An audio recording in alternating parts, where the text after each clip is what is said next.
What is up YouTube, SpencerPremier here, and in this video we are going to be talking about the best player at every position in the MLB.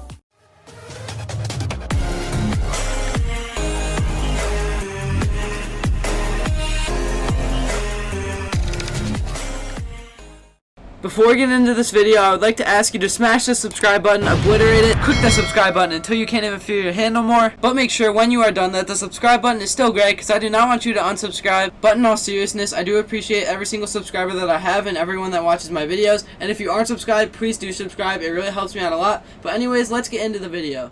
Another thing I want to say, don't get mad at me based off of what I say in this video. These are just opinions and based on stats, so do not get mad at me. So starting with catcher, which is probably one of the hardest positions to choose from because there is close competition, but I had to go with JT Realmuto because he batted .275 last year with 25 home runs, 83 RBIs, and 92 runs. So just from batting alone, I think he definitely deserves to be in first place for catcher.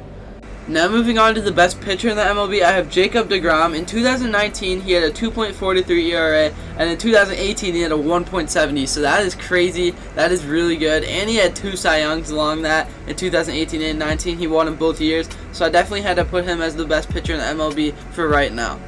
So now moving on to the best first baseman in the MLB, I have Freddie Freeman from the Atlanta Braves. He batted .309 in 2018 and .295 in 2019, along with 38 home runs in 2019 and 121 RBIs. So a good stat line for the best first baseman in the MLB.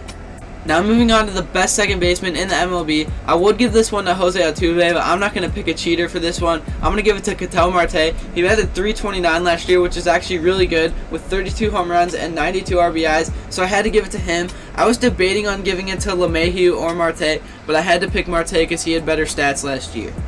Now moving on to the best shortstop in the MLB, I have Francisco Lindor. Now some people may say that it's Trevor Story, but I still think that it's Lindor. I don't think 1 or 2 good years is enough to beat what Lindor's done throughout his career with the Indians. He batted .284 last year, which isn't like the greatest to be the best shortstop, but his defense makes up for it. Plus he hits 30 home runs consistently every year, and he was injured for part of last year, so I still think he's the best shortstop in the game. So now moving on to the best third baseman in the MLB, some people might not agree with me, but I have Anthony Rendon. He batted .320 last year, and the way that he carried his team in the World Series just makes him the best third baseman in the game. I know some people might think it's Nolan Arenado, and I know that he is a great player, but I think it is Anthony Rendon for right now. Now moving on to the best outfielders in the MLB, I'm not going to do this by position, I'm just going to choose the 3 best in my opinion. So at number 1, I obviously have Mike Trout, that's not even debatable. Number 2, I have Cody Bollinger, and then number 3, I have Christian Yelich, and that one is debatable because some people might say Mookie Betts, some people could say Acuna. I know Harper had a bad year last year, but some people could say him. So the 3rd spot is really debatable, and it's up to anyone to decide who the 3rd best outfielder is in the game. But Bellinger and Trout are definitely the top 2 in my opinion. But anyways, that does it for the video. I hope you enjoyed it. If you did, please leave a like and subscribe. It really helps me out a lot. And with that being said, comment below if there's any positions that you think I messed up on or who the correct player should be. But anyways, I'm out.